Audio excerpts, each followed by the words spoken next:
गाड़ी चालक मान आश्वस्ति कारण पीयूसीसी अवधि पुणी बढ़ाई राज्य सरकार अवधि को मार्च 31 जाए वृद्धि करिसेंती सरकार 2026 मार्च 31 जाए ये अवधि बढ़ी अर्थात 1 एप्रिल पीयूसीसी सर्टिफिकेट नथिले एक्शन नेबे सरकार। गुरुत्वपूर्ण बैठक पर सूचना देइछंती परिवहन मंत्री विभूति जेना। लोकों असुविधा को देखि निष्पत्ति निया परिवहन मंत्री कहिसंती प्रदूषण सर्टिफिकेट मिलिले गाड़ी रे लागिबो ग्रीन स्टिकर। परिवहन मंत्री विभूति भूषण जेना ये घोषणा रही प्रदूषण प्रमाणपत्र मिलिले ग्रीन स्टिकर लागिबो एवं परिवहन विभाग पक्षरु ए स्टिकर जोगाई दिया। अनियमितता को देखि 42 टेस्टिंग सेंटर लाइसेंस को रद्द कर दिया जायछि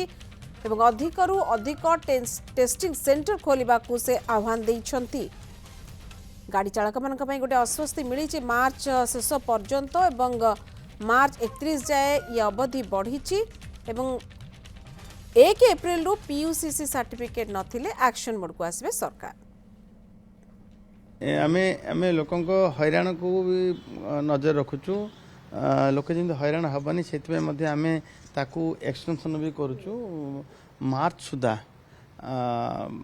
पुणी एवं आज आज आलोचन जमतीक आमर रोड सेफ्टी मास चलो 1 रु आरंभ हम से मास भितर विभिन्न ओरिएंटेशन ट्रेनिंग कथा जो मैंने आमर अच्छा एवं हेल्थ ट्रोमा सेंटर अधिक अधिक क्रियाशील एवं ये जो आपण सब स्टिकर कथा ताकू मध्य प्रति देखो ये जो कथा होची मैंडेटरी नुह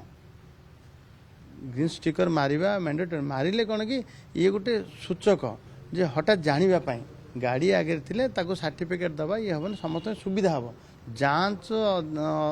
अधिकारी मानक जो मैंने करते सुविधा हम एवं मालिक मानक सुविधा हम यहाँ एत मैंडेटरी नुह एबे ताकू आमे जो मानकर हो सारी पीयूसीसी सर्टिफिकेट नहीं जाइए से आमे आरटीओ ऑफिस रे तुले देबू सेटा देदेबू से स्टिकर देदेबू एवं जो ये हैरान हरकतर सामना करने को पड़ुची पीयूसी सर्टिफिकेट नहीं विभिन्न कथा भी उठुची जे जमीक कह कौन प्रकार ता निजर लाइसेंस न था पाखे पीयूसी लाइसेंस सी पीयूसी जांच करुच्ची एभलिया भी कथा उठी एवं कौन सी ओटीपी आउ गाड़ी न था दबा कथा उठूला ये सब कथा को अनियमितता देखिकी आम 42टा एपीटी सेंटर को आम